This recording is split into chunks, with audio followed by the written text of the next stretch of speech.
Two teams have locked the offs, and another team has been eliminated. The parody pandemonium has all led to this. The current 1 seed could fall all the way to the 5 seed if things break just right. Buckle up, my zaddies and baddies. It's the last week of this daycare before we sail into the land of milk and honey. The date? December 4th. The network? It's Zaddy!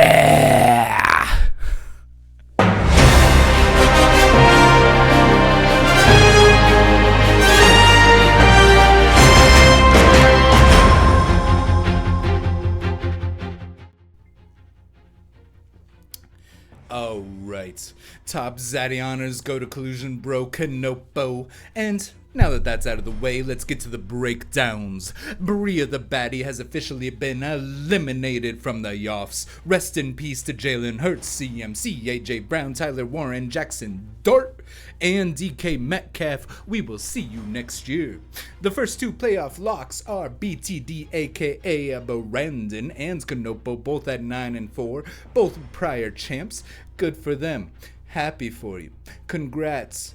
The ones who have not locked: B-Rock, John, Ariel aka Mermaid, Cujo.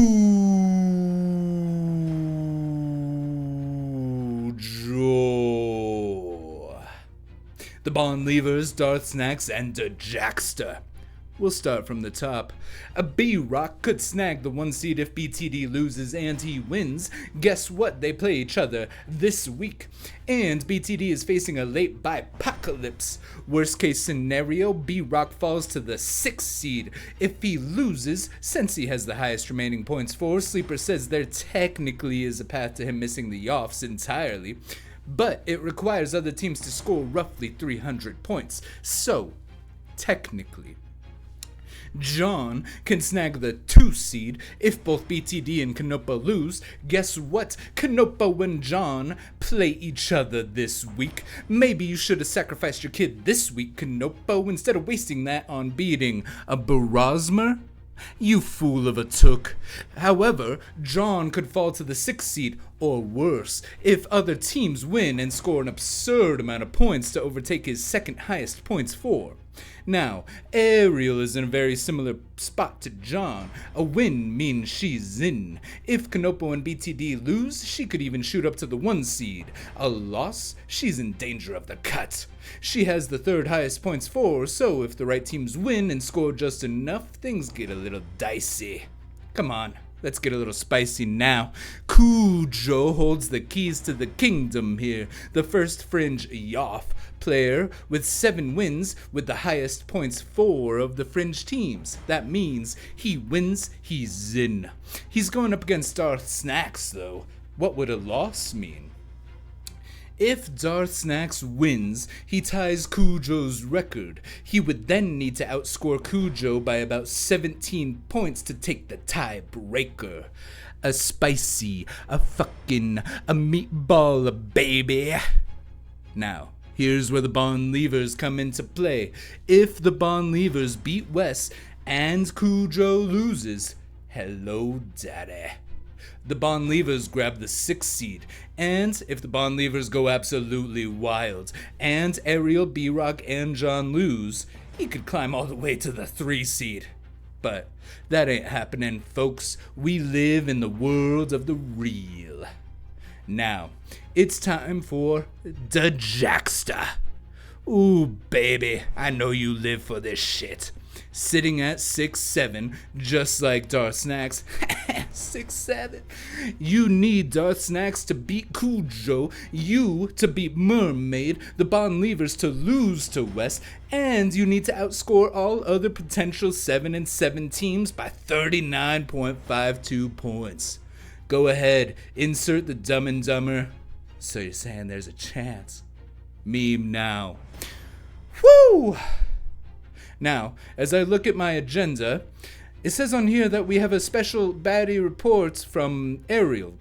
Did I approve this? I'm sure it's fine. We go now live to Ariel with her report.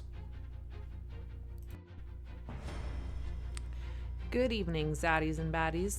I come to you today not just as your senior baddie analyst, but as a journalist under siege. In previous weeks, I, a beacon of integrity, was placed on an official performance improvement plan for false reporting and allegedly publicly defaming our esteemed host Thor.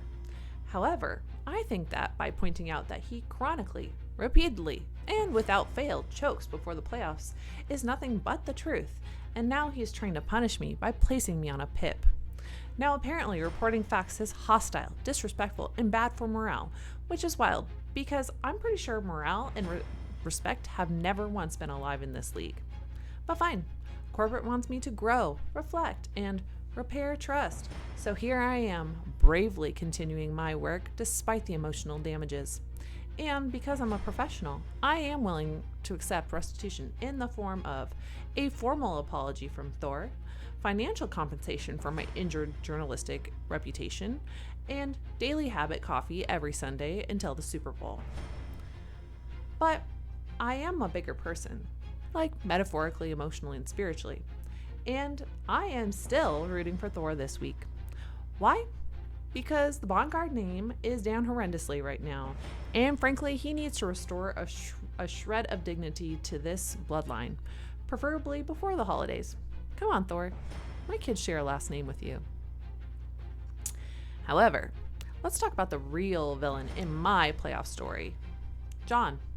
John and I are tied in record, but he's got 10 more points than me, which is more annoying than I can put into words. I need him to have a devastating weekend. I'm talking catastrophic, biblical, sacrificial firstborns, frogs, and the whole thing. And lucky for me, he's playing Alex, who somehow clawed his way to the playoffs despite starting the season as a part of the collusion crashout. Kanopo, keep your foot on the gas and don't get cute because mama needs a playoff spot. So, in closing, justice for my integrity. Thor, bring honor to your family name. Alex, don't disappoint me. And John, I wish you the kind of weekend that ends with your players projected at 132 points and finishing at 96. Nope. Oh, wait. That was Thor last week. My bad. Okay. Anyway, Ariel signing off for Zaddy Sports Network.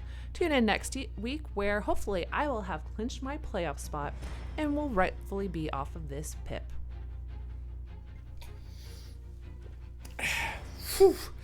That ain't coffee, folks.